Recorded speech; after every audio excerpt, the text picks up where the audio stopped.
Guys, it's time for our final comic before headliner tonight. Another local awesome guy. I don't even know. I asked him what he wanted me to say about him. And I said, okay. He said, say whatever you want. So I'm going to say whatever I want. No. This man puts condoms on his head. No, he doesn't. This guy's an awesome guy. You know, put your hands together for Mr. Mark Andrews, everybody!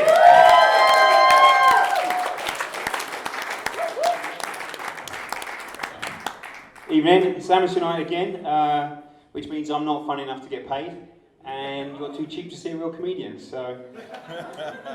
give it up to your host, for your host David Green, everybody, possibly the funniest Englishman in the Niagara region, possibly. There's not a lot of Englishmen, to be honest, around here. But there's one more tonight. My brother's visiting me from the UK. First time over in 10 years. He's right there. I can't see him, but he's right there. Stand up. Come on, stand up. Good-looking chap.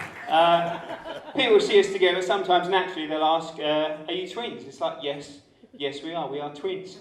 The next question is invariably quite redundant. Identical twins? Yes, we are. And I already know at this point where the conversation's going. Well, there's always someone that pipes up there, you're not identical. Just for those of you that aren't, aware of your grade 9 biology, there's two types of twins, right? The identical ones are fully aware that they're not identical. It just means that we came from one egg with one sperm, fertilised. So at one point we were literally one person, which I think is kind of cool.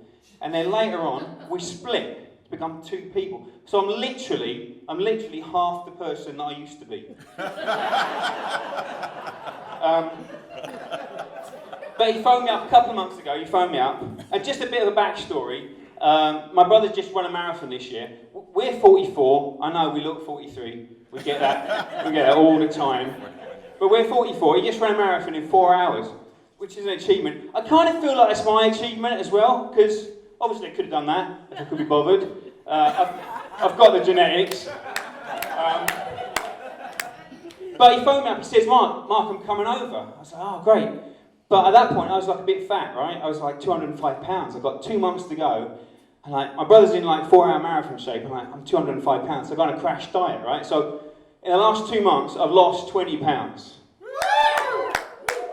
And people say, how have you done that? How have you lost 20 pounds? I go, it's easy. I've been fucking hungry for 2 months. But, you don't want to introduce people to your brother and go, here's my skinny twin. Because you've got no excuses. As a twin, you've got no excuses. You can't go, it's water retention, it's genetics, it's my bones. What about that skinny guy right next to you then, who run a marathon in 4 hours? Right, so I've got none of that. So he says, I've gone on my crash diet and lost a bit of weight, so that's good. And he says, he's coming over, and now I've got to pull this out because I've got no fucking idea what I'm talking about. Hang on a second. Oh yeah, here we go. So stand up again, because he's a bit shy. He's like me, right? So you might notice he's a bit taller, he's better dressed, and he makes more money, which is exactly how my wife described him on our wedding day, in her speech, which made me feel great. And he'll always be taller than me, of course. When we were kids, we kind of hit puberty a bit early. Sorry, a bit late. A bit late, yeah, a bit fucking late. Thanks, brother. But he hit it slightly later than me, right?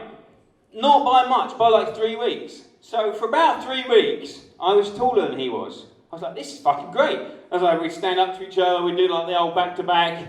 I go, I'm taller than you. I wasn't really thinking ahead, because about 3 weeks later, he hit his growth spurt, and he's now eternally 1 inch taller than me. It doesn't bother me, it's fine. I'm not bothered, it's fine. It's not an issue. It's okay. It's fine. And he's always going to be permanently 1 inch taller than me, unless, of course, he has a horrendous lower leg injury. So there's always hope.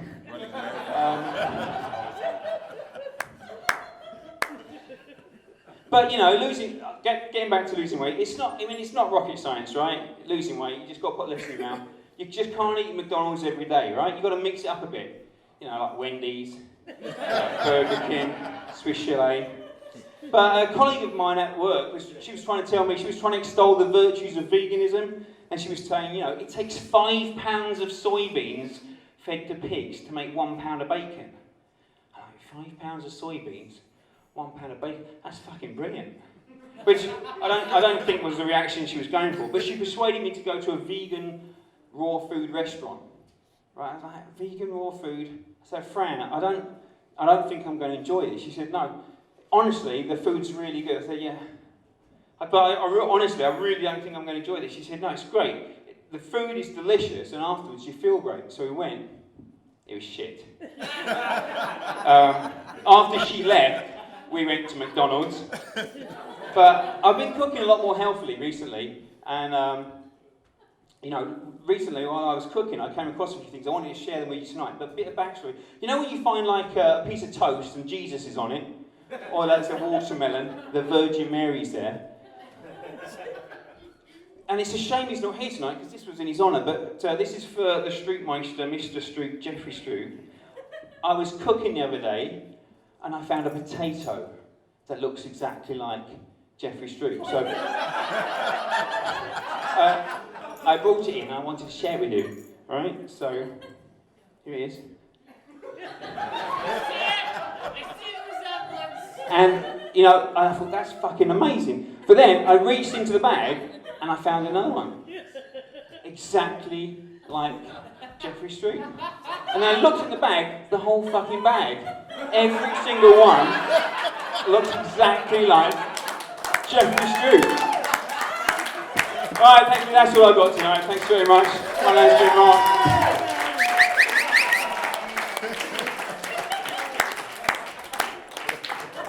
Mark Andrews, everybody. Mark Andrews. In fact, Mark, can we do a Jeff Stroop selfie? Let's send Jeff Stroop a selfie to show him that we're all on. Let everybody get in here. Let's do a selfie and send it to Jeff Stroop because. Okay, you're gonna squeeze. Okay, let's get some people. There, Jeff Stroop. I don't know which one to pick. I don't know. What was the best George Jeff Stroop be? Wait, that was working. There we go. It's a good Jeff Stroop selfie. We're gonna send that to him. Thanks, buddy. One more time for Jeff Stroop the potato and Mark Andrews. There he is.